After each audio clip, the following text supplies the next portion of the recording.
VNR news. Betting apps, gambling apps promotion విషయంలో తెలంగాణ ప్రభుత్వం చాలా సీరియస్ గా ఉంది.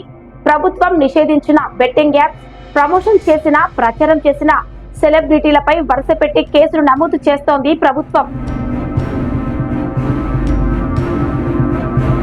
ఈ క్రమంలోనే నిన్న మొన్నటి వరకు యూట్యూబర్లపై పంచగుట్ట పోలీస్ స్టేషన్ కేసులు పెట్టిన పోలీసులు ఇప్పుడు సినీ నటులపై యాక్షన్ కు రెడీ అయ్యారు. మియాపూర్ పోలీస్ స్టేషన్లో హీరోలు విజయ్ దేవరకొండ, దగ్గుపాటి రాణా, ప్రకాష్ రాజ్, మంచు లక్ష్మిలపై గ్యాంబ్లింగ్ యాక్ట్ కింద FIR నమోదు చేశారు. తొలుత నోటీసులు ఇవ్వనున్నారు. నోటీసులకు స్పందించకపోతే అరెస్టు చేస్తామని పోలీసులు హెచ్చరించారు. పంచగుట్ట PS లో నిందితుల వివరాలను ఈడీ అధికారులు స్వీకరించారు.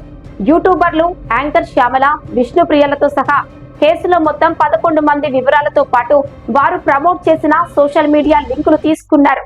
ప్రస్తుతం ఈ కేసులో పంచగుట్ట పోలీసులు దర్యాప్తు చేస్తుండటంతో ఈడీ అధికారులు పరిశీలిస్తున్నారు. ఇప్పటికే స్వీకరించిన డాక్యుమెంట్లతో ఈ వారంలో ECEI నమోదు చేయనున్నట్లు తెలిసింది. తర్వాత నిందితులను విచారించనున్నారు. బ్యాంక్ స్టేట్మెంట్లతో సహా వారి అకౌంట్లో డిపాజిట్ అయిన డబ్బు ఎక్కడి నుంచి వచ్చింది, బెట్టింగ్ యాప్ ద్వారా కొల్లగొట్టిన డబ్బు ఎవరి అకౌంట్లోకి వెళ్ళింది అనే కోణంలో దర్యాప్తు చేయనున్నారు. నిందితులతో సహా యాప్ నిర్వాహకులకు నోటీసులు ఇచ్చి విచారించనున్నారు.